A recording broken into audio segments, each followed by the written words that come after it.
শুভ সকাল বন্ধুরা, রাধে রাধে। ভগবান শ্রীকৃষ্ণের অমৃত বাণী শুনি শ্রীমদ্ ভগবদ্ গীতায় বিষাদ যোগে তা আলোচিত হয়েছে।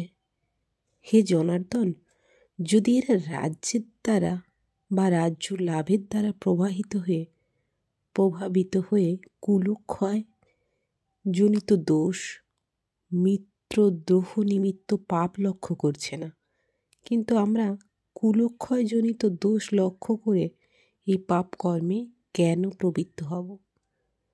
যুদ্ধে তাৎপর্য হলো এই যে, যুদ্ধে পাশা খেলার আহ্বান করা হলেও কোনো ক্ষত্রিয় বিরোধী পক্ষের সেই আহ্বান প্রত্যাখ্যান করতে পারে না।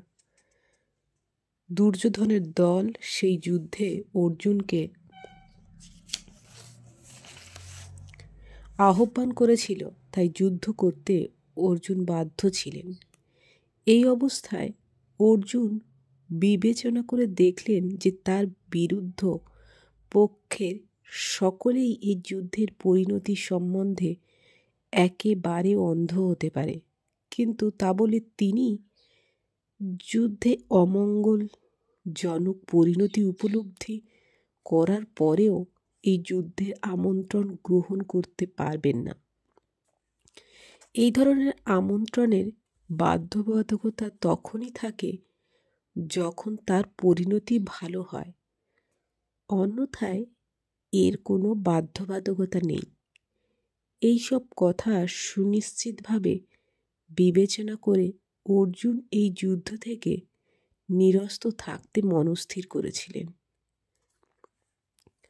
কুলক্ষয় হলে সনাতন ধর্মীদের কুল ধর্ম বিনষ্ট হয়, তাহলে সমগ্র বংশেও অধর্মের পথে লিপ্ত হয়।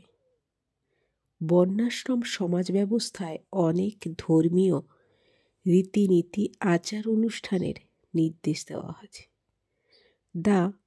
যা পরিবারের প্রতিটি সদস্যের যথাযথ গঠনে এবং পারমার্থিক উন্নতি সাধনে সহায়তা করে। পরিবারের প্রবীণ সদস্যরা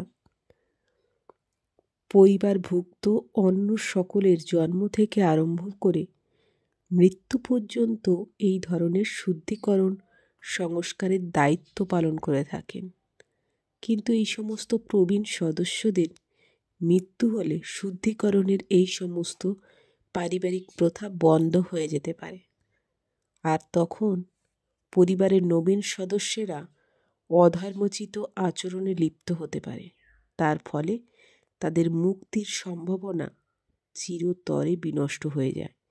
তাই কোনো কারণেই পরিবারের প্রবীণ সদস্যদের হত্যা করা উচিত নয়। রাধে রাধে।